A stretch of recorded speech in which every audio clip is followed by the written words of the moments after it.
This is a story about how we grieve in the digital age. We idolize creativity, but we worship productivity.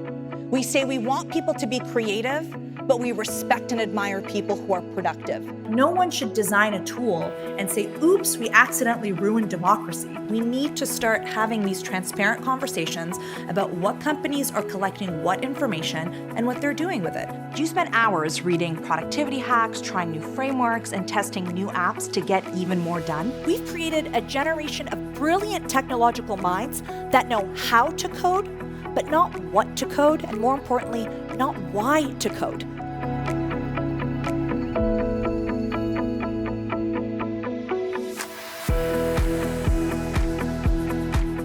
And what happens when we're in a virtual world and you spend hours in a virtual space with a different voice, a different face, a different digital body, different digital goods, and you spend all of this time in this environment?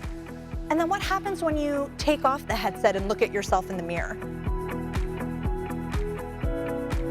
We're sharing things that are a lot more personal.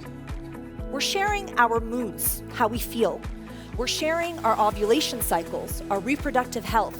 We're sharing our medical history and the medication that we're on, the number of steps that we take in a day, the quality of our sleep at night, our financial and budgeting goals, all these pieces of ourselves that we're constantly sharing online. What this is doing is it's normalizing digital intimacy. It's making it normal for us to have this expectation that we're going to share these pieces of ourselves with our devices. Mark Zuckerberg has a very specific idea of the role of technology in people's lives. He has a very specific idea about what privacy should look like, in his opinion.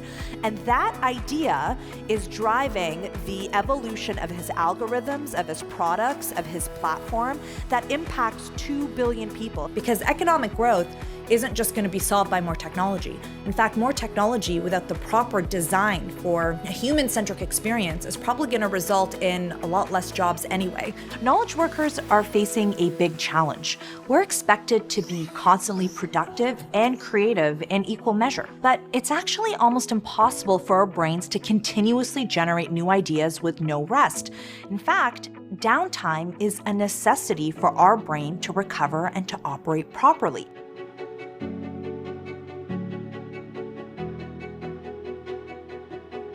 How can you innovate when the tools that you're using, the way that you're recruiting, the way that you train people, the way that you bill hours, the way that you look at how jobs are structured in your organization, if all of those have this outdated philosophy that are essentially relics from the past? Signals of digital wealth are becoming more important to consumers, that consumers are willing to spend money on digital goods in order to signal their wealth in the digital space.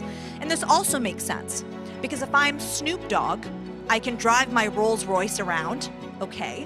But if I change my Twitter profile picture to one of these bored apes, then I'm showing that luxury item to 54 million people. Work devotion is a pattern of communication. There's signals that we as a species have developed to communicate to each other that we deserve to be at work, and we demonstrate this through acts of sacrifice and struggle. And if we're going to have a meaningful conversation about recalibrating those systems and putting them back into balance because they're so out of whack right now, we have to be able to say things like, are we comfortable saying, hey, I get a lot of validation from likes on Instagram, or hey, my professional title makes me feel important? We need to have those conversations, because if we don't solve that, all of the solutions are just treating the symptoms and not the root cause.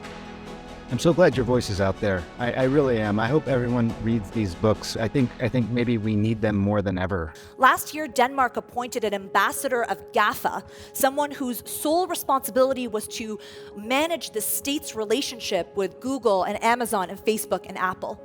The Danish foreign minister said, in the years to come, we will have more bilateral relations with GAFA than with Greece. We live in an era where these companies are the ones that are making the values that we all adhere to.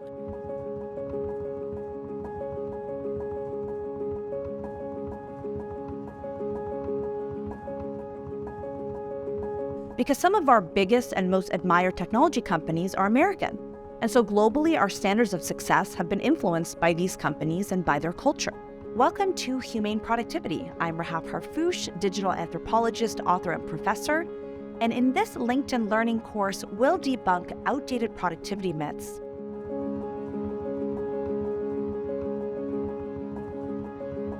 I'll show you how to evaluate your own digital habits, how to talk to your team about digital boundaries, and how to put some protocols in place to handle anything unexpected that comes your way. When you bring a technology into the workplace, you're not just bringing the functionality and the spiffy features, you are bringing an ideology of what someone thinks the world should look like.